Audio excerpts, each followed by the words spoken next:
get away from the idea of partnership. This ain't no partnership. Cool. I'm a rehabber. You're a seller. Thank you for opening that up, because that'll be the next conversation that I have with this seller.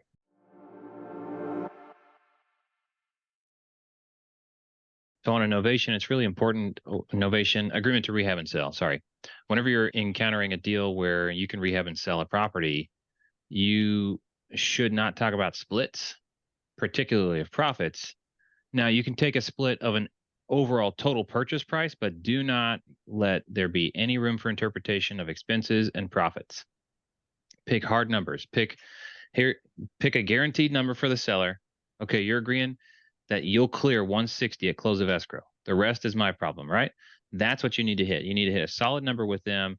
They want to partner, not too many cooks in the kitchen. We can't do that. Can't get into all that. I've been in partnerships where it's just everything's open to scrutiny. I don't want to disappoint you by the way I manage the transaction. I want that to be my problem of profitability. I want you to have a guaranteed rate. You're going to get $160,000 at close of escrow. That clears out your mortgage. So your mortgage gets paid off and you make 160 for your equity. And then I've got my expenses on top of that. And then I have some icing, which is what I made. But we're not going to talk percentages of profits or anything like that. That's going to be very entangling. Entangling is the word I use for all these deals where you get way too deep in the weeds and there's way too many variables and angles and aspects that could be challenged, as opposed to something that's laid out clearly that you can just put in parentheses a 2-sentence example. For example, if the price is $210,000, then the mortgage is $25,000 paid off. The loan is $160 paid off. That's a total of $185, and the rest covers my expenses and my profit. That's Solid. it. Yep, and that's a good way to view it, because looking at this fix, rehab, and flip, or whatever you just said. Get away from the idea of partnership. This ain't no partnership. Ooh. I'm a rehabber. You're a seller.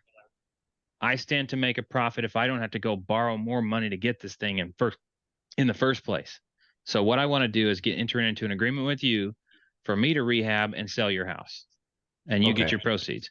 So almost like you bring the value and then lay out the ground rules. Like, hey, this is exactly what I can do with you, but this is how it's going to work, though. I can get you this price on my terms.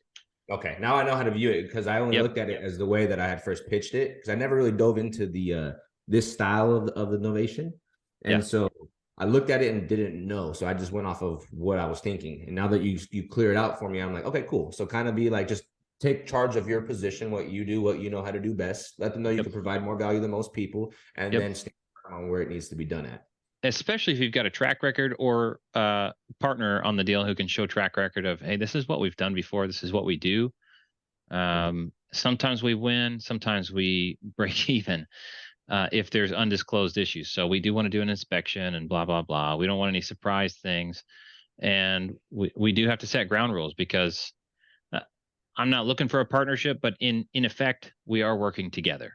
Right. So it's an arm's length partnership where it's like, and the whole concept of arm's length is, if we've heard of arm's length transactions, right? Yes.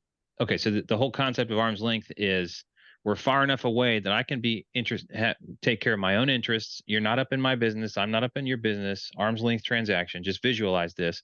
Whereas a non-arm's length transaction is like, me and the other dude are like, if we did this, if I sold you a $17,000 toaster, I might not have to pay taxes on that profit. Stuff like that, right? So non-arm's length is people who know each other, who might reasonably be expected to have not given an actual self-best interest offer to one another when the public views it. So intrafamily transfers are non-arm's length. You're too close to those people. Arm's length is two people who reasonably don't know each other, are not collaborating or colluding on price fixing or any of those terms, so you have a fair market representation of what the deal is. Right, they're like aware of what's going on, but they have no control. Yeah. Gotcha. Each person negotiates their own interest, not a combined interest. And so that's as far of a partnership as you've got, is, hey, we're working toward the same goal, but I've got my own interests, you've got your own interests. You tell me what number is going to work for you. I'll figure that into my calculations. If it works, I'll move forward as the rehabber. That's good. Thank you for opening that up, because that'll be the next conversation that I have with this seller. I'll lay it out the right way. That now gives me strength on how to look at these now, and then come in with solidified answers, bro. Appreciate you. Yeah, good deal.